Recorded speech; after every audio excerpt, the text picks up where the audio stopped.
Do you believe in signs? I didn't until a hitchhiker vanished into thin air and told me exactly what I needed to hear. This is the story of how I slept under the stars for 3 months and changed my life forever. So, where do we start with this story? And back in 2005, I'd broken up with my ex-fiance, finished uni, and I was really undecided what I was going to do next. So I was looking around and I was thinking, well, perhaps I should do something in ecotourism. I found this course at the College of the Rockies in Canada. I think it's called International Expedition Leadership.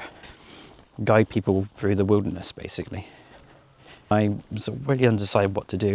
My mum, I don't know why we went out in the car, but we went for a drive. She said to me, we'll have a sign. We'll get some sort of sign will come along and it will tell us what to do. And she's, quite spiritual like myself. And at the time, I was, going through my first phase in my spiritual awakening, and she sort of randomly pulled over on the side of the road and picked up a hitchhiker. It's not the sort of thing she would do, I suppose. And he got in the car and we were chatting, and it was only a short journey. And as he got out of the car, he just turned around to me and said, "Ecotourism is the way to go." He got out of the car, walked away. We looked around, and he vanished out of thin air. He'd gone. We didn't know where he'd gone, but he disappeared somewhere. And that when my mum turned around was, "That's it. That's your sign." It's not a cheap course. It cost me about £10,000 in the end.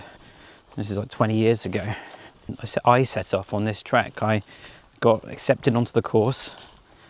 I didn't know whether it was a scam, to be honest, because it was just, I'd never heard of the College of the Rockies. Who would if you were living in the UK? And booked my flight. I think I booked it with some budget airline to go to Canada. Thankfully, my friend Emma from school, she had a family over in Calgary where I was flying to. They put me up for a few days. And her auntie took me out to a sort of like a superstore, outdoor sports superstore, and got all my equipment I needed, because the course itself had various different elements, so lots of things, and they're all dotted across Canada, States and Mexico, with the final part of the course being a climb up one of the tallest mountains in North and Central America. So, I'd never done anything like this before. I'd done some hiking and camping, but nothing like this. So I set off. I got a bus, Greyhound bus from Calgary, and took me all the way to this ski town called Golden in British Columbia.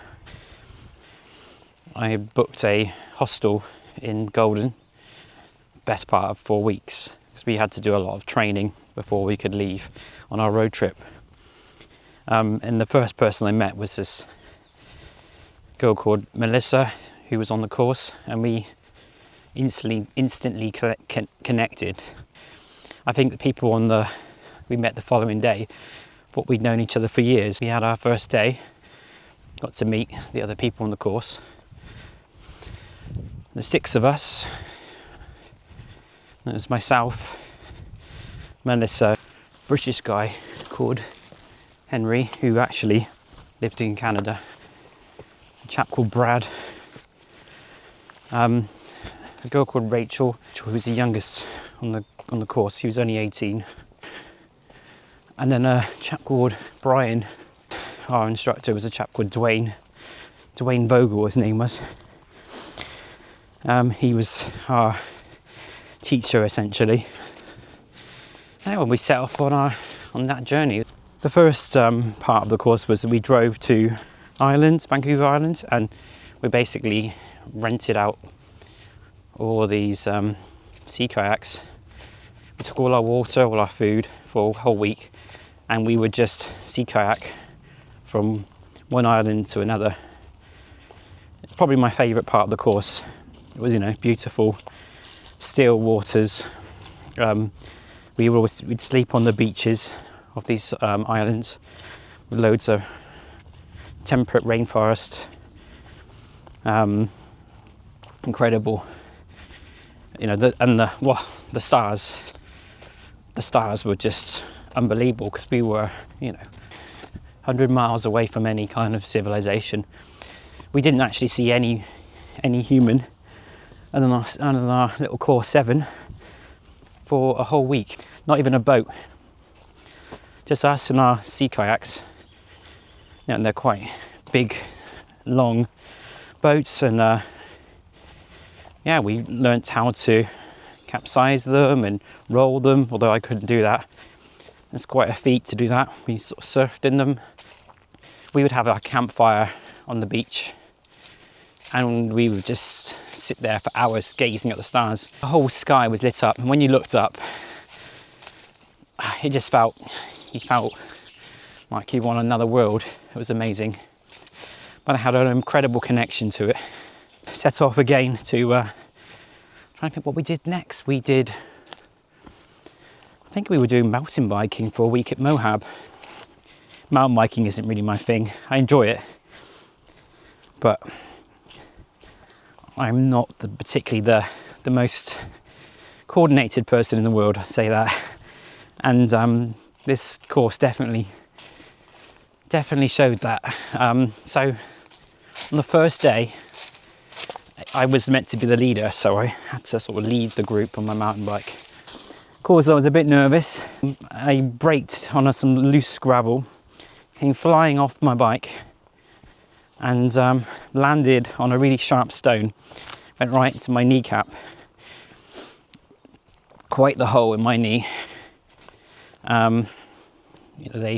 After that, my confidence had completely shot. And that pretty much for the rest of the trip affected me quite a lot, because I had to regularly have it cleaned, and as it healed, it sort of tightened up, so I would limp quite a lot. But it didn't stop me. I carried on. We then went off. Where did we go then? So I might be doing this completely in the wrong order. It's been a long time. I think we did canoeing on the Green River. So the Green River, it's one of the subsidiaries of the Colorado. We hired these canoes for the week, where we had 2 in each canoe. We'd have all our water, all our food. We didn't see anyone the entire week. What was interesting though was we were not allowed to go to the loo. We couldn't dig a hole randomly, and we had to take our poo with us. We had this thing called the honey bucket, and somehow over the 7 days I managed to get away with not having the honey bucket in my canoe. So it was my job to clean the honey bucket at the end of this week of canoeing. Of course, it was caught on camera, and I shot the hose into the honey bucket, and the poo came back in my face. A week's worth of 7 people's poo in the face. Not a pleasant experience but of course she found it hilarious. I found it funny, to be honest. I'm not squeamish. The other interesting thing is this chap that came to greet us was this old man, big long beard, and I forget the dog's name. He was the only person we saw, basically. And he was an interesting character, let's put it this way. He had told us that he'd been put down there by the US government to keep them quiet, because he had basically discovered that the power of magnets could heal and de-age anyone, which at the time I laughed. and thought he was just a crazy old man. But now, since I've gone down my own little rabbit holes and my own spiritual awakening, I've discovered, realised that he's probably onto something there. So what he had was these magnets that would rotate around him at night that stop him from aging. One of the other things that we did, we went to the Grand Canyon, and we camped at the base. To camp at the base of the Grand Canyon, you have to book several years in advance. It's not done by very many people. For that, we literally just slept in our sleeping bags. To sleep outside in the wilderness is quite special, to be honest. We did a lot of canyoneering, canyonlands, where we would basically be climbing. It was like semi-climbing, bouldering through these canyons. It was pretty fun, to be fair. The colours of the rocks, the textures of the rocks, and the way they've been moulded and changed over time was quite incredible. We did that for about a week as well. I mean, one thing I would say is that for the entire time that we were there, of course, this was pre-smartphones. I think I had like a little Sony Ericsson brick phone at the time, but I switched it off. We didn't have any exposure to TVs, and we would go to sleep when it got dark. We'd wake up when it was light. We were much more in tune with nature around us, and it was an incredible period of time where we could just connect to nature. We spent a couple of nights, one night I think at Vegas, or a few hours on Vegas Strip, and it was quite the juxtapose to go spending a few hours on the Strip in Vegas compared to what we had experienced before. Then we did a week at Joshua Tree, which is one of the places to go rock climbing.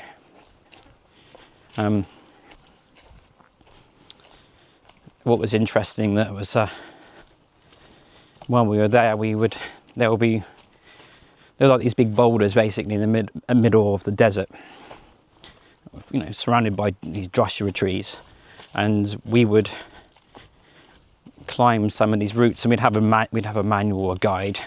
We were asked to keep a journal, and I kept my journals, and they were something I cherish, because every day I wrote in it. I wrote what I did, funny moments, things we did. I'd do sketches or drawings. I'd stick in maps, plans or routes that we'd done. But they were an incredible way of writing down our feelings, how we felt, things we saw. And something that I encourage anyone to do is to keep a journal. I have not been very good at doing it recently, but it's something that I should do more often. And then after Joshua Tree, then flew from LA to Mexico City. We spent a few days there to acclimatise, because Mexico City's pretty high up in terms of altitude. And then we drove to Pico de Orizaba, which is, as I said, the mountain is 18,700 feet. It's what they call, that height is what they call the death zone in terms of altitude. So to put it in perspective, Kilimanjaro is slightly taller, I think, maybe a couple hundred feet taller, so not much. I think Everest is about 29,000, so pretty high up. And one of the things that you must always do with climbing mountains that are particularly high like that is you need to acclimatise.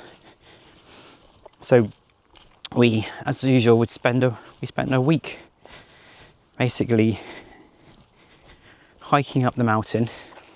We get so far, we would take all our water and our bits and pieces, and then we'd leave them because we're carrying all our water. We'd hike back down again, and then we would, the following day, would go up to the next base. So we slowly, over a period of a few days, we went up and up and up until we got to the base camp, which was an interesting experience, put it that. Yeah, let's just say that the toilet facilities aren't incredible. Up there are rats and there are all sorts of things that you don't really want to see. But we managed. So the final ascent, we had to set off at midnight. So it was pitch black. We basically have to you get so far, and then you have to put on your crampons. You have to basically use rope to attach you to each other, and then you have to have your ice axe ready. We went up a glacier. It was a 7-hour climb up the glacier, and it was 45 degrees, I would say. And you put one foot in front of the other, and your feet would sink into the snow. And you'd think you'd get to a point, and then you'd see another summit. It was like a full summit. You carry it on. What was interesting, we got partly up the glacier, and poor Melissa had been suffering from food poisoning and altitude sickness. So we had a guide for the final part. Mexican chap to help us, little Mexican man, and he took Melissa back down, and somehow halfway up the glacier, a 7-hour climb up the glacier, we could see him running up the glacier. Never seen anything like it. I had trained for 12 months and got myself into reasonable fitness to do this course. And, I would say I was fairly fit, but I'd never seen anything like it. He ran up the hill, ran up the mountain, caught us up halfway up, got to the front and helped us guide. So we were all attached to each other on ropes, crampons, ice axe. If you were to fall, we had to get our ice axe ready to go because we'd start to fall or slip, it's quite a long way down. So it's dangerous. And we eventually got to the top. Like I say, it's one of the most hardest things I've ever done. Well, coming down was fun because at that point we were exhausted.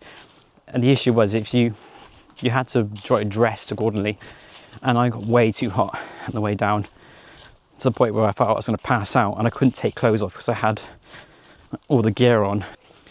And then we set off on basically the fly back to LA, get our minibus from the airport, and then we drove pretty much continuous all the way back to Canada in one full swoop.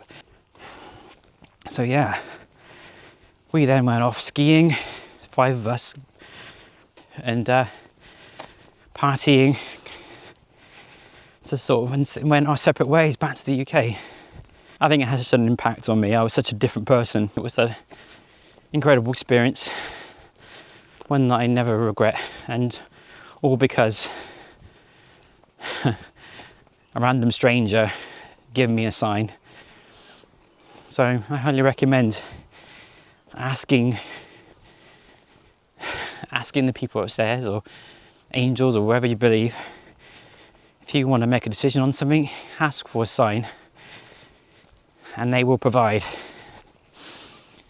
And incredible grounding experiences, I would say. So yeah, highly recommend becoming one with nature, going out there, living in the wilderness. It does change you. It makes you realise your place in the universe. That's hopefully a good thing. and how special it is for us to be here, because not all of us get this experience, do they?